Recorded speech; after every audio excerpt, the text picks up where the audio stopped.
Maybe it's a little Peter Pan. Maybe it's a lot Peter Pan. While the NCAA is fighting right now, well, actually, they're not really fighting. They're letting it go in Alabama, where they have a person who used to play in the actual association in the league who is now back in college and, may make their team good. Maybe.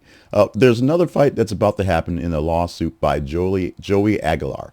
He's a quarterback at Tennessee for the Volunteers, and he's filed a lawsuit against the National Collegiate Athletic Association because he wants to seek what will be a unprecedented, very precedented, just sort of weird, eighth season of college football.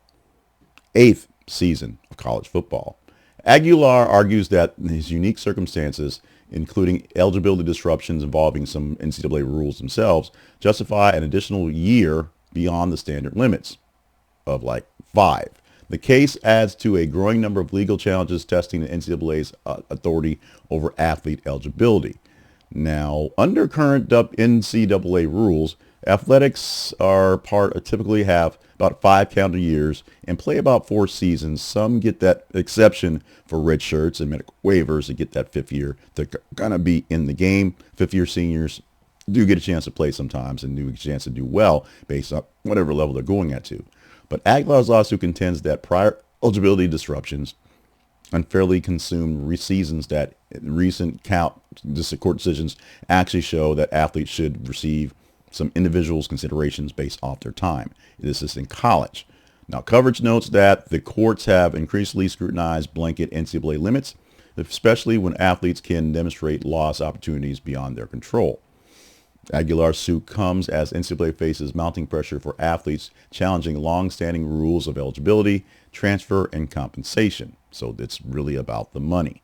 Legal experts say outcomes in these cases could reshape bet roster management, some scholarship stuff, and competitive balance and if the courts don't actually side with the athletes more often, colleges will may need to plan with older, more experienced players staying longer, potentially affecting recruiting pipelines.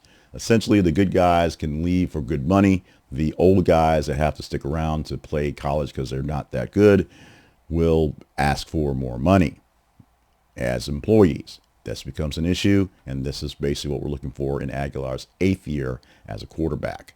The University of Tennessee has not publicly exposed Aguilar's legal effort.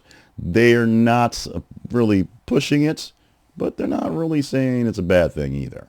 Emphasizing the compliance with NCAA guidelines while monitoring the case that's going on.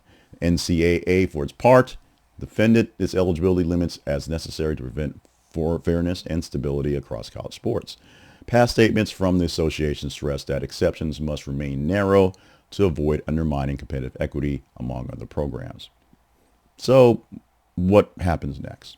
Court could issue a temporary ruling allowing Aguilar to play while the case proceeds, or it could actually defer to the NCAA's internal waiver process and let them say yay or nay. Similar cases have sometimes resulted in injunctions granting short-term eligibility.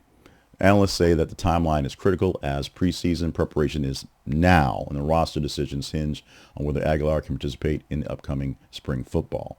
It is what it is. Supporters argue that athletes deserve flexibility when their eligibility is disrupted.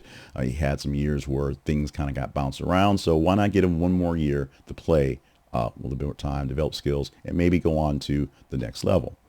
Meanwhile, critics are extending eligibility issues about, crowd rosters and people showing up and players sticking around at college for literally forever because they can, based off of scholarship money or now NIL money, because they can. And the governing bodies, that's the NCAA, which is basically toothless in many cases, becoming even extra toothless here. We will see how this one plays out. 8 years of eligibility for one player.